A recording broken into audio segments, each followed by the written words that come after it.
Welcome to the WineZone. I'm Konrad Ejbich and this is Pro and Con. Today, my guest is Philip Dowell. Philip was born in Melbourne, Australia. He started his working life in cattle breeding and in the pecan cultivation business. Then he discovered wine.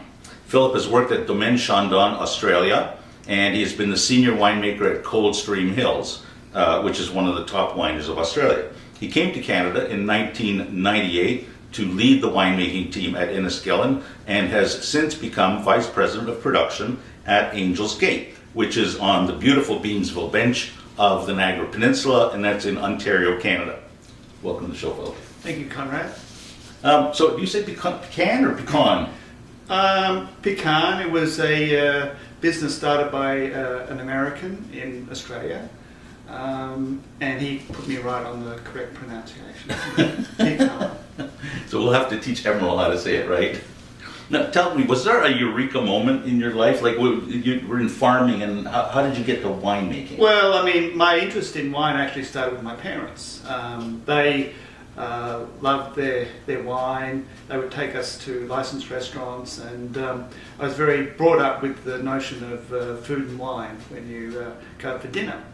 I started off after school. I first went to university to study agricultural science, and so I was looking for basically an agricultural based industry to work in. Do you come from a farming family? No, not at all. It's just that it was an area that I was sort of interested in, mostly with either animals or general farming, and at the time there was a multitude of industries you could go into, and it was when the wine industry was at its very beginnings of what you know it today. And I met a friend who I started to work in the industry, and I saw what he was doing, and I realised actually there was a career potential in the wine industry, and so I went on to study wine science. Fantastic. And it's been quite a road. Yeah. Absolutely, that's the beauty of the wine industry. It's so international, and you can work around the world, and you see what's happening even in here in particular. That's what drew me here, the potential, and now the industry is starting. And even if you go down to the States these days, I think nearly every state of the US has a wine industry happening. Including Alaska and Hawaii. Alaska now. Alaska and Hawaii. Apparently I don't know if they're growing in greenhouses or what. Yeah. Apparently it's there too. So it's a very global industry to be in. So how does, now you're at Angels Gate Winery, and as we said, on the beautiful Beamsville Bench, how does Angels Gate differentiate itself from its neighbors and also its neighbors on the bench, and also from other Ontario wineries? Differentiating on the bench, we have some of the best, I think some of the classic vineyard sites on the Beamsville Bench, and in fact Angels Gate has the largest vineyard holding of any producer on the Beamsville Bench. 180 acres. That's right. And where we differentiate with our wines there is mostly on price point, I would say, because we're probably one of the larger bench producers.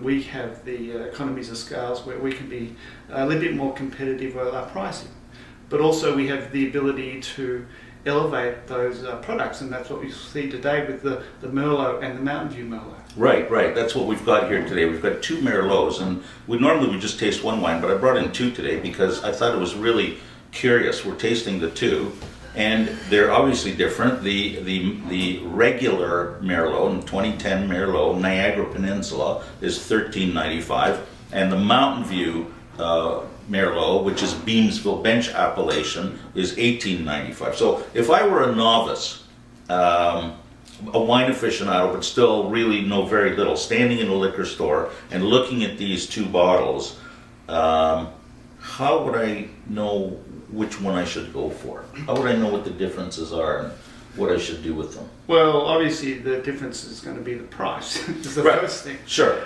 So you're looking at, well, what am I in the market for? The Merlot is a general list product, so that's a wine that is available every day and you'll always see it on the shelf. And it's meant for drinking right away. That's right. And so it's very approachable. It's more of the Merlot fruit-driven style, and soft, supple, very approachable for everyday drinking. That's not to say that the Mountain View isn't the same. The Mountain View, though, it's selected from the Beamsville Bench vineyards, and it has a lot more depth and a lot more complexity about it, and a lot more also new oak. And so if you're looking for a wine that is a little bit more complex, more intense, and also it is a better quality wine too. It's right away you can smell a touch of wood. It's definitely more complex. This is more fruity. This is a little more complex. Yeah. So it really goes down to for me, you're paying an extra $4, but you're getting a lot of value for those $4. If you were tasting if you were having the same two wines at a dinner, one after another, obviously we'd have the $13 the Merlot first and the Mountain View Merlot second. Yeah. Would you serve them with different foods? Probably. I think the with the Merlot being a everyday sort of product, you can drink it on its own. You can drink it with a variety of dishes, whether it was pasta,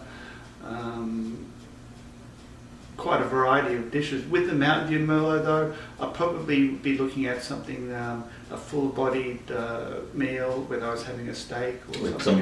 some red meat, to balance the tannins. That's right, which is the tannins are really coming from the oak that was used in that wine. Right. It's fantastic. Now, I really like. I have to tell you, it's taken me a long time to come around to tasting these wines. As a young Canadian by the name of Paul DeCampo, who was pestering me, he said, "Have you tried the 2010 Merlot?" And I finally did last week, and I was just thrilled. This is just so easy drinking. Well, and lovely. The 2010 vineyard. I mean, I've been making wine here in Canada since 1999, and you know better than I the vagrancies of the weather we have here and the vintages. I just remember in 2010 walking in the vineyards during the growing season, and I really thought I was back in Australia. Really? It was sunny, it was bright, it was warm, the vineyards were vibrant, and I thought, wow, this is fantastic. And that's what, to me, shows in these wines as well, that vibrant character that we had in that vintage. Yeah, it was just such a wonderful summer, a wonderful fall, a wonderful year. What could we do here in Canada? What could wineries do to make the rest of the world understand what great conditions we have here? That we have a respectable and an industry that deserves more attention. I know that's probably the thing that goes through my mind every day when I think of, well, what am I doing here? Because what I see, there is so much potential and almost so much value to the wine industry here. And my colleagues back in Australia just think it's quaint that I should be making wine here. They tend to dismiss anything that's basically east of the Rockies. Well, I think that's everywhere in the world, whether it's the British press or the French press or the American press. They think, well, Canada, ice wine. In fact, Australia made its first ice wine a couple of days ago. What you're finding today is that these wines are standing on their own, both here locally but also internationally, more and more. And it's just, I think it's just a matter of time when people are going to just start to recognise the bona fide aspect of the industry here. And for me, it's no different to how it was in Australia. Like I said, when I started in the industry in Australia, which was back in 1984, there wasn't any wine exported back then. Nobody ever, not even the locals drank that much Australian wine back then. And now look at it. Mm-hmm. And because they used, in the UK, they thought Australian wines was a joke. Mm-hmm. Then they just went off and took over the whole market there. Mm-hmm. And I think that's much the same as what's happening. It's going to be on a much smaller scale. Right, we're not going to take over the market because we just don't have a critical mass. We are going to have our place in the market here too. Yeah, no, absolutely. Do you get stressed out during harvest? Yeah, it's a good stress though, because you're busy and there's a lot of things happening. You just got to keep on your toes, and it's exciting, a lot of work, but it's always very rewarding. So it's always even when things are all on top of you, it's still exciting that that the hard work does pay off back then. What do you do to relax during harvest? How do you unwind? Go to sleep when I can, basically.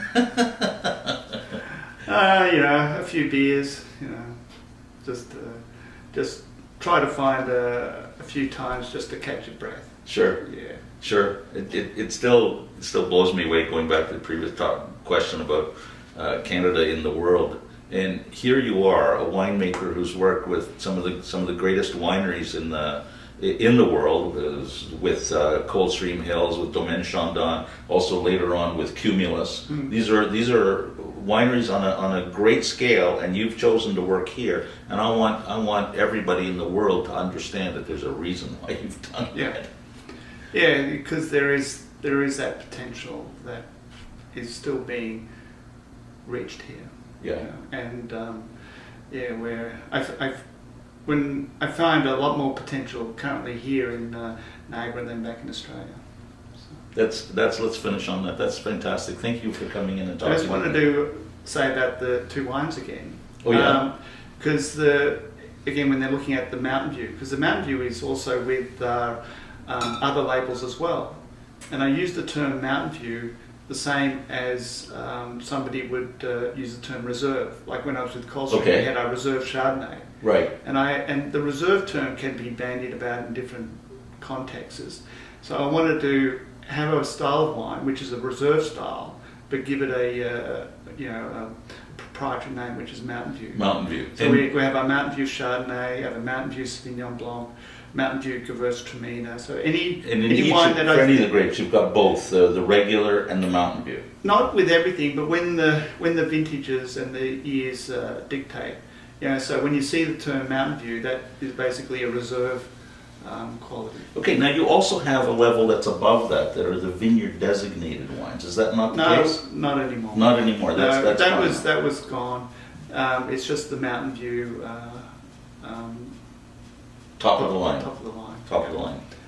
There's a few odd bottlings which we have, like the Old Vines, of a Feet First Pinot, Carte Blanche White. They're sort of more left of field. And Angels 3? Angels 3, yeah. The Angel 3 was again a reserve quality. Now I have a Cabernet Sauvignon Mountain View wine.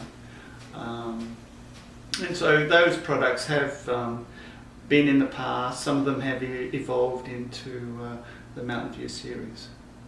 So, but there's always some new things on the go. Always something new going on. Yes. That's how it is in the wine business. Thanks for coming in. Okay, thank you. And thank you for listening in and watching in. Come back again. We'll have more fantastic guests right here in the WineZone. Bye-bye.